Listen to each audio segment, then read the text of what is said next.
हाँ देखो बेटा, हम लोग क्लास 12 बोर्ड एग्जाम के प्रिपरेशन के लिए बायोलॉजी के क्वेश्चंस को सॉल्व करने जा रहे हैं। और ये रिप्रोडक्टिव बायोलॉजी या आप बोल सकते हो रिप्रोडक्टिव हेल्थ के क्वेश्चंस हैं, जिसको हम लोग सॉल्व करने जा रहे हैं। ढेर सारे क्वेश्चंस ऐसे आते हैं एग्जामिनेशन में, और 2023 के लिए हम लोग प्रिपरेशन करने जा रहे हैं। ठीक है, फर्स्ट क्वेश्चन है, स्टार्ट कर रहे हैं हम। लिख रखा है इसमें क्वेश्चन फर्स्ट क्या है, देख लीजिए आप लोग। क्वेश्चन फर्स्ट है, in case of infertile couple the male partner can inseminate normally, but the mobility of sperm is below 40%। ये देखो बेटा, इसने बोला है कि इनफर्टाइल कपल है और जो मेल पार्टनर है उसका जो स्पर्म है उसमें मोबिलिटी 40% है। जज which kind of ART is suitable for this situation to form an embryo in the laboratory without involving donors। याद रखो बेटा, इसमें डोनर्स का यूज नहीं करना है।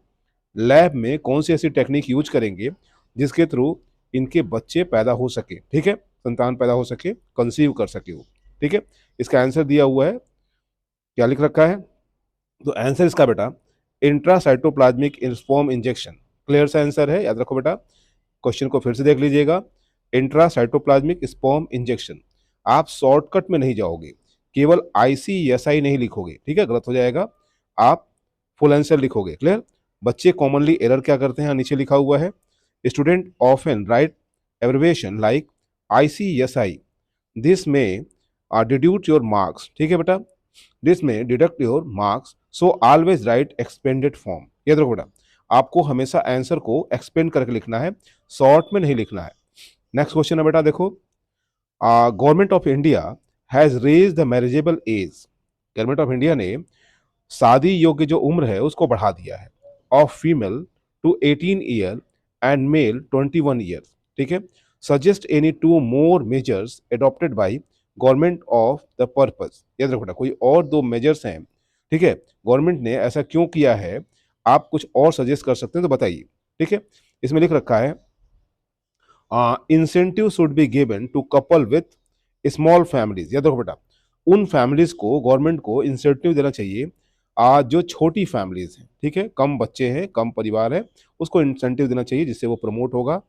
दूसरा है, media publicity posters of happy couples with 2 childrens. ऐसे बच्चों का, ऐसे लोगों का, ऐसे फैमिलीज का मीडिया पब्लिसिटी करवाना चाहिए, या पोस्टर के थ्रू, या प्रिंट मीडिया, इलेक्ट्रॉनिक मीडिया के थ्रू, ठीक है, जिनके बच्चे कम हो, जो दो, कम से कम ज़्यादा 2 बच्चे रखते हो अपने पास। इसके बाद motivate families to use contraceptive measures. याद रखो बेटा, इसके साथ ही साथ फैमिली प्लानिंग के लिए या बच्चों की संख्या कम रखने के लिए अपने परिवार में उन्हें कॉन्ट्रासेप्टिव के यूज के बारे में बताना चाहिए। ठीक है बेटा, आंसरिंग टिप देखो क्या है, the answer should be crisp and precise. याद रखो बेटा, एक्यूरेट आंसर लिखना है आपको, इधर उधर की चीज नहीं लिखनी है, एक्यूरेट आंसर लिखना है, ये आपको टिप दिया जा रहा है।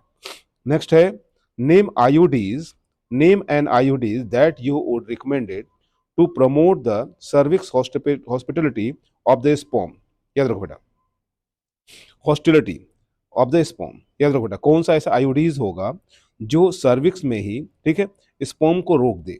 आगे लिखा है, copper T, copper T, copper T releasing IUDs suppress sperm. याद रखो बेटा, स्पर्म के मोटिलिटी को सुप्रेस कर देता है, ठीक है, motility and fertilising capacity of sperm. याद रखो बेटा, इसने पूछ रखा है क्या, तो उस IUDs का नाम लिखना है जो क्या कर रहा है, कि प्रमोट कर रहा है किसको, सर्विक्स हॉस्टिलिटी को, ठीक है, ऑफ स्पर्म। तो यहाँ आप पढ़ रहे हो क्या, कि आंसर दिया हुआ है कॉपर टी। याद रखो, आंसर क्या है, कॉपर टी, जो इस काम को करने वाला है, 1 मार्क्स का है, एग्जैक्ट आंसर दीजिए आप। फोर्थ क्वेश्चन है बेटा, फोर्थ क्वेश्चन है, state one reason why breast feeding the baby act as natural contraceptive for the mother. याद रखो बेटा, ऐसा ऐसा क्या कारण है कि जब माँ अपने बच्चे को दूध पिला रही होती है, ठीक है, वो दूध पिलाने का जो प्रोसेस है वो एक नेचुरल कॉन्ट्रासेप्टिव का काम करता है माँ के लिए। इसको थोड़ा सा बड़ा करके पढ़ा जा रहा है, breast feeding the child particularly after parturition fully prevent contraception। हो गया बेटा, because during this period there is high level of progesterone which prevent menstruation flow। इस दौरान प्रोजेस्टेरॉन का अमाउंट ज़्यादा होता है, जिसके कारण मेंस्ट्रुएशन नहीं होता, मेंस्ट्रुएशन फ्लो नहीं होता। Just after parturition there is phase of lactational amenorrhoea characterized by absence of menstruation and immense lactation। ठीक है बेटा। breast feeding during this period approximately up to 6 months act as natural contraceptive for mother। याद रखो 6 महीने तक लगभग 4 to 6 month, 100% नहीं होता लेकिन आपकी बुक लिखता है तो आप इसको लिखिए 6 महीने तक इस तरीके से कॉन्ट्रासेप्टिव का ये काम कर सकता है बेटा। ठीक है, आगे 5th क्वेश्चन है हम लोग का। Name any two assisted reproductive technologies, name any two assisted reproductive technologies that help infertile couple to give children. ठीक है, दो टेक्नोलॉजी के बारे में बताना है आपको जो इनफर्टाइल कपल को, ठीक है, संतान दे सके या चिल्ड्रन प्रोवाइड कर सके। इसमें लिख रखा है आंसर में, एक है जिफ्ट, दूसरा है ICSI, फिर से फुल फॉर्म में लिखना है, एक्सपेंडेड फॉर्म में लिखना है, गैमेट इंट्राफैलोपियन ट्रांसफर। याद रखो जिफ्ट, गैमेट इंट्राफैलोपियन ट्रांसफर। दूसरा intracytoplasmic sperm injection, intracytoplasmic sperm injection. ठीक है, ये दो प्रोसेसेस हैं।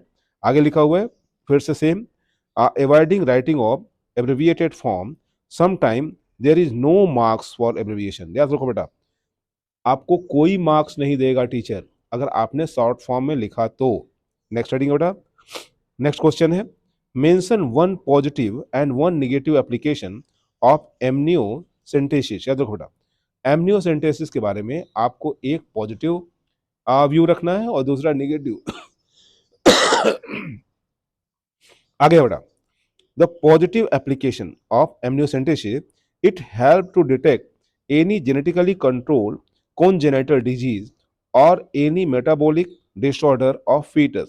याद रखो बेटा, इन fetus क्या बता रहा है, पॉजिटिव बेनिफिट ये है कि ये हेल्प करता है। क्या हेल्प करता है बेटा, तो ये हेल्प करता है जेनेटिकली कंट्रोल्ड congenital डिजीज के बारे में पहले ही जानकारी मिल जाती है, या अगर कोई मेटाबॉलिक डिसऑर्डर है फीटस में, ठीक है, अगर मेटाबॉलिक डिसऑर्डर है उसको भी पहले ही जाना जा सकता है। नेगेटिव एप्लीकेशन क्या है, negative application, the people use this method for female foeticide. याद रखो बेटा, इसमें लोग करते क्या हैं, एमनियोसेंटेसिस के थ्रू ये जान जाते हैं कि जो फीटस है वो फीमेल है या मेल है। देन अगर फीमेल फीटस होता है तो बहुत से सोशल इशूज हैं, लोग करते क्या हैं कि उसे फोर्टिसाइड करवा देते हैं, उसे मार देते हैं, एबॉर्ट करवा देते हैं। ये इसका नेगेटिव इम्पैक्ट है बेटा। ठीक है, नेक्स्ट हेडिंग आपका है, लिखा हुआ है इसमें बच्चे एरर क्या करते हैं देख लो। Students often forget the mention above about the purpose of amniocentesis. Some write only about sex determination, which is actually misuse point। देखो, केवल सेक्स डिटर्मिनेशन के लिए नहीं होता, बहुत से ऐसे congenital डिजीज हैं जिसकी जानकारी के लिए हम इस टेस्ट को कराते हैं। याद रखो बेटा, इस टेस्ट को इसलिए कराया जाता है कि congenital डिजीज वगैरह हैं, ऐसा अगर कहीं फीटस डेवलप हो रहा है या जो फर्दर अपनी लाइफ को ठीक से सस्टेन नहीं कर सकता, ऐसा फीटस डेवलप हो रहा है, तो उसे MTP के थ्रू, ठीक है, हटाया जा सके, ठीक है, उसे अबॉर्ट कराया जा सके। आगे बेटा अगला 7th क्वेश्चन है, our government has intentionally impose strict condition for MTP। ठीक है, in our country, justify giving a reason. ठीक है, हमारी गवर्नमेंट जो है, ठीक है, MTP पर रिस्ट्रिक्ट कंडीशन लगा रखी है, ऐसा क्यों है, आप इसको जस्टिफाई करो। आंसर है बेटा, टू प्रिवेंट फीमेल फोर्टिसाइड। ठीक है, इसलिए कि जो भ्रूण हत्या हो रहा है, जो फीमेल एम्ब्रियो को मार दिया जा रहा है, ठीक है, उसको रोका जा सके। टू मेंटेन सेक्स रेशियो, जो male and female sex ratio disturb हो रहा है, बैलेंस नहीं हो रहा है, उसको मेंटेन किया जा सके। To avoid any danger for young, ठीक है, जो भी माँ है, ठीक है, जो मदर है, उसको कोई नुकसान ना हो, इसके लिए इसको अवॉइड करना चाहिए। And foetus. आगे कॉमनली बच्चे एरर क्या करते हैं, आप एग्जाम में एरर क्या करते हो, many student fail to write correct explanation, some are unaware the concept of MTP। बहुत से लोग ऐसे हैं जो MTP के कॉन्सेप्ट को ही नहीं जानते। यहाँ है क्या, मेडिकल टर्मिनेशन ऑफ प्रेगनेंसी से हम लोग बोलते हैं, कुछ कंडीशन के साथ इसे देने को अलाउ किया जाता है। ठीक है, अगर रेप केस है तो, अदरवाइज कोई जेनेटल डिजीज है, फीटस को उस कंडीशन में, या माँ जो है ऐसे बच्चे को कंसीव नहीं कर सकती, माँ के हेल्थ पे नुकसान अगर हो रहा है, तब एमटीपी का ऑर्डर दिया जाता है टू थ्रू कोर्ट। याद रखो बेटा। एर्थ क्वेश्चन है, इसका आंसर दिया हुआ है, why the tubectomy considered as contraceptive method. Tubectomy को कॉन्ट्रासेप्टिव मेथड क्यों कहा जाता है, क्यों कहा जाता है ट्यूबेक्टोमी? आपको मालूम है एक परमानेंट स्टेरिलाइजेशन प्रोसेस है ट्यूबेक्टोमी एंड वेसेक्टोमी, हम इसमें ट्यूबेक्टोमी के बारे में बात कर रहे हैं। In tubectomy a piece of fallopian tube is cut and cut end is tied. देखो, फेलोपियन ट्यूब जो है उसका एक छोटा सा हिस्सा काट के हटा दिया जाता है, और जो कटा हुआ हिस्सा है, जो ट्यूब है, उसको बांध दिया जाता है टाइटली। ठीक है, therefore the sperm are not able to reach the egg. इस कारण से जो स्पर्म है, ठीक है, क्वार्टर्स के दौरान वो स्पर्म जो है वो अंडे तक नहीं पहुंच पाता। Thus tubectomy considered as a contraceptive method.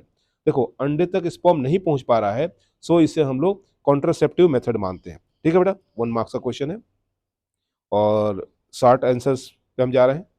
ठीक है, यहाँ देखो, क्वेश्चन फर्स्ट है, the alarming population growth is leading to scarcity of basic requirement suggest with region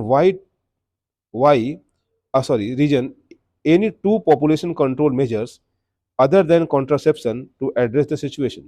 याद रखो बेटा, कॉन्ट्रासेप्शन के अलावा दो ऐसे तरीके जिससे हम पॉपुलेशन को कंट्रोल कर सकें, इसके बारे में सजेशन देने के लिए बोला जा रहा है। देखो बेटा, number 1, population control measures other than contraception are. ठीक है, पॉपुलेशन कंट्रोल मेथड्स हैं, मेजर्स हैं, लेकिन ये किसके द्वारा, ये कॉन्ट्रासेप्शन के थ्रू नहीं। लिखा हुआ है एडवर्टीजमेंट, फर्स्ट हेडिंग है एडवर्टीजमेंट। देखो बेटा, एडवर्टाइज अगर किया जाएगा कि अगर फैमिली बड़ा होगा तो प्रॉब्लम्स भी ज़्यादा होंगे, फैमिली छोटा होगा तो प्रॉब्लम्स कम होंगे। ठीक है, in the media to guarantee awareness, ठीक है, generate awareness, people particularly those in reproductive age group should be given education given education regarding the advantage of small families and families planning methods. Mass media and education institute can play an important role in this campaign। याद रखो, इसमें mass media और print media भी हो सकता है और electronic media भी हो सकता है, ये as well as educational institute यानी स्कूल कॉलेजेस आपके, ये अच्छा रोल प्ले कर सकते हैं। पोस्टर्स हो गया, exhibiting the happy couples with slogans, हमको पोस्टर लगाना चाहिए और हैप्पी कपल्स के साथ, और स्लोगन क्या हो, हम दो हमारे दो, जो गवर्नमेंट ने पहले सजेस्ट किया था। As well as marriageable age statutory, the raising of marriageable age of the family of 18 year and then male 21 year, female 18 year and male 21 year is more effective means the control of population, it help to delay the number of birth। याद रखो बेटा, ये क्या करता है, अगर marriageable age को बढ़ा दिया जाए तो बच्चे पैदा होने का समय जो है वो थोड़ा सा डिले हो जाता है। क्लियर? इसके अलावा इंसेंटिव्स, ठीक है बेटा, incentive, this will be certainly help to check the population growth। Incentives should be given to couples with small families and to families adopting family planning methods and motivate other, हो गया, to comply। अब देखो बेटा, कोई भी दो ऊपर का कोई भी दो चीज आप लिख सकते हो, ठीक है, वो सही है। दो ऑप्शन आपसे, दो पॉइंट पूछा हुआ, 2 पॉइंट लिख दो, सही हो जाएगा। ऊपर 3 पॉइंट दिया हुआ है। आगे, an infertile couple is advised to adopt test tube baby program। describe two principal procedure adopted for such technology। याद रखो बेटा, टेस्ट ट्यूब बेबी प्रोग्राम के लिए आप कैसे सजेस्ट कर पाओगे कपल को। The test tube baby programme involves mainly following two principal procedure. ठीक है बेटा, टेस्ट ट्यूब बेबी प्रोग्राम जो है वो दो प्रोसीजर को फॉलो करता है जो नीचे दिया हुआ है। पहला है in vitro fertilisation. In vitro fertilisation, it is the fertilisation outside the body. ठीक है, शरीर के बाहर होने वाला फर्टिलाइजेशन है। In the condition almost similar to those which exhibit in the body. याद रखो बेटा, बिल्कुल ये ऐसा ही होता है जैसे शरीर के अंदर का प्रोसीजर है। ठीक है, in the fertilisation outside of body in the condition almost similar to those exist in the body. आगे, the ova and sperm from donor parents are taken and fused to form zygote in laboratory outside in the body of female, then zygote is transferred into the fallopian tube. याद रखो बेटा, fertilisation कराने के बाद, ठीक है, lab में fertilisation करवाने के बाद फिर वापस जाइगोट को फीमेल के फैलोपियन ट्यूब में पहुंचा दिया जाता है, ठीक है, इसे हम लोग आईवीएफ बोलते हैं। नेक्स्ट है embryo transfer. Embryo transfer, the embryo transfer is transferred into the reproductive tract, ठीक है, एम्ब्रियो को ट्रांसफर करते हैं रिप्रोडक्टिव ट्रैक में। The zygote is allow to divide so as form about 8 blastomere. Zygote को डिवीजन करने के लिए अलाउ किया जाता है और कम से कम 8 ब्लास्टोमियर बन जाए तब तक, ठीक है। जाइगोट अगर एक बार डिवीजन करेगा तो 2 ब्लास्टोमियर बनेंगे, 2 से 4, 4 से 8। Then the zygote or embryo in early stage of development is transfer to, ठीक है, is transferred to fallopian tube by zygote intrafallopian transfer technique, ठीक है। इस टेक्निक को हम लोग बोलते हैं zygote intrafallopian transfer technique, GIFT. If the embryo is in a bit later stage having about 8 blastomere, it is transferred into the uterus by intrauterine transfer। हो गया। अगर हम इसके ऊपर के एम्ब्रियो को अगर ट्रांसफर कर रहे हैं तो इसे बोलते हैं हम लोग intrauterine transfer of infertile female partner or into that of surrogate mother by giving birth to the baby, ठीक है बेटा। आप उसी माँ को दे सकते हो, ठीक है, जिसका एग सेल था। अदरवाइज अगर माँ कंसीव नहीं कर सकती है एम्ब्रियो को तो उसे किसी सेरोगेट मदर में पहुंचाया जाता है। आगे नेक्स्ट है, ठीक है, इसमें बात कर रहा है कि एमनियोसेंटेसिस को बैन क्यों किया गया है, why in this technique is so name. हो गया। What is amniocentesis, why has government impose a statutory, ठीक है, ban in spite its importance of medical field. याद रखो बेटा, ठीक है। Amniocentesis is a technique of fetal sex determination based on the pattern of chromosomes in amniotic fluid surrounding the developing embryo। याद रखो बेटा, डेवलपिंग एम्ब्रियो के चारों तरफ जो एमनियोटिक फ्लूइड है, उस फ्लूइड को पहले सिरिंज के थ्रू, नीडल के थ्रू बाहर निकाला जाता है। देन उसमें मौजूद सेल्स का जो क्रोमोजोम है उसको चेक किया जाता है और ये जानने का प्रयास किया जाता है कि वो क्रोमोजोम नॉर्मल है या एबनॉर्मल है, ठीक है। इसके बाद government has ban impose to stop the misuse of therefore to check the increasing case of female foeticide. याद रखो बेटा, लोग करते क्या है, सेक्स डिटर्मिनेशन पता करके, सेक्स को पता करके फीमेल फोर्टिसाइड करवा देते हैं, भ्रूण हत्या करा देते हैं फीमेल्स का। इसकी वजह से गवर्नमेंट ने इसको बैन कर रखा है, ठीक है, जिससे सेक्स रेशियो डिस्टर्ब हो रहा है ह्यूमन पॉपुलेशन का। It is so called because it is basically technique to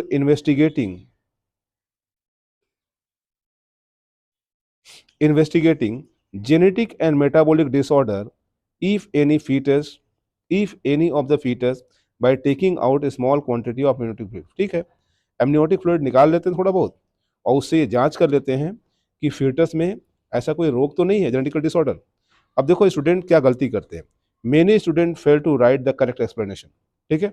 जो स्टूडेंट्स हैं वो सही आंसर नहीं दे पाते हैं, कुछ और इधर से उधर सबने और जो लिख रहे होते हैं उसमें भटक जाते हैं, कुछ और लिखने लगते हैं। Give importance of reason to removal of amniotic fluid, हो गया, टू डिटेक्ट जेनेटिक एबनॉर्मलिटीज। आप रीजन को आपको देना है, ठीक है। नेक्स्ट हेडिंग है बेटा, नेक्स्ट है a children has agreed to test tube baby, a childless couple has agreed to test tube baby programme, ठीक है। List only the basic steps of procedure would involve to conceive the baby, ठीक है। कौन कौन से steps हैं उसके बारे में आपको लिखना है इसमें। देखो बेटा लिखा हुआ, extraction of gamete from parents donor, in vitro fertilisation, transfer of zygote, early embryo transfer into fallopian tubule. ये प्रोसीजर, ये आपको स्टेप्स बताने होंगे बेटा, ठीक है। अपने आंसर को हम यहाँ रोक रहे हैं, क्लियर। और वेट कीजिएगा, नेक्स्ट वीडियो जल्दी ही हम अपलोड कर देंगे और हम लोग तैयारी के लिए ये सब डाल रहे हैं। आप क्वेश्चन को केवल एक बार देख लीजिए, रिपीट कर लीजिए, बार बार इसको सुनेंगे, देखेंगे, अपने आप आंसर याद हो जाएगा।